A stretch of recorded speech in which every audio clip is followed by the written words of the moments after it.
Alright, so today we have a few ice machines that were down. We were called in that this big ice machine was not working. This is a Scotsman. I believe it's like a 600 pounder. I had installed this a couple years ago, and they called in that it's not making ice. Went ahead and diagnosed this yesterday, and this ice machine was running really hot. The front filters were really dirty. Pretty much the ice machine wasn't really breathing. Hooked up gauges and found the head pressure was like at 400, suction was like at 100. So I cleaned out the filters, I opened the front panel, I started a cycle. Head pressure was still high, condenser's not that dirty, but I'm gonna go ahead and wash it. So we received authorization to clean the unit along with these two Manitowoc water and ice dispensing ice machines. So right now I went ahead and I already cleaned this one out, and we have ice machine cleaner running right now. So we're gonna let that process, and then we will work on this one. I already have all the parts taken out. We'll clean that and sanitize it, and then we'll wash the bins as well. And then once I'm done with those, I'll go ahead and I'll focus on this one. This one did have a error code for the discharge temp sensor failed. So we're gonna see if we can replace that as well. It's been pretty common lately too. I've been replacing those and it's been working okay.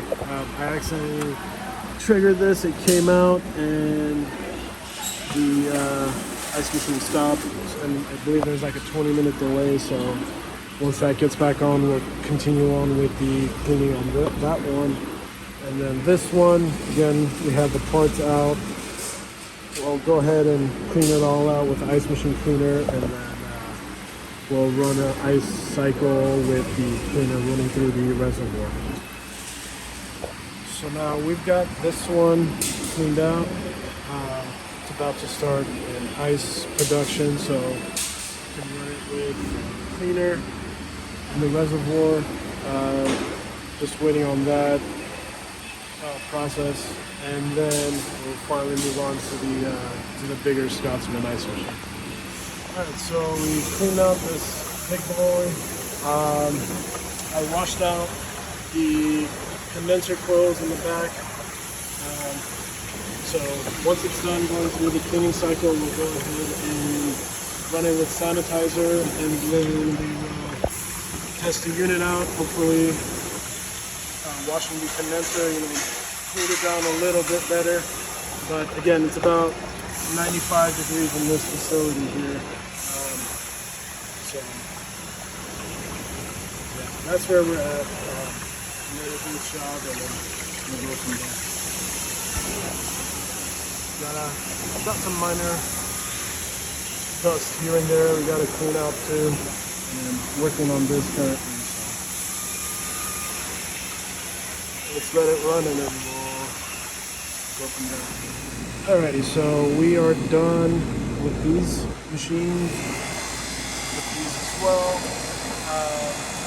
Right now we have it in a freeze cycle, and right now head pressure is a little bit high.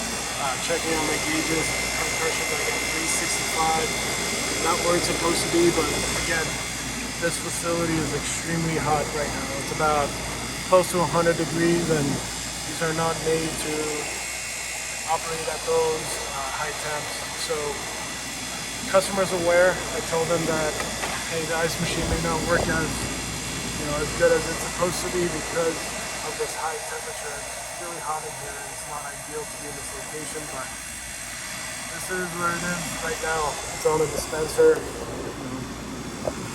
So yeah, I'm just gonna wait for this to drop some ice, and then we're gonna call it good on this one.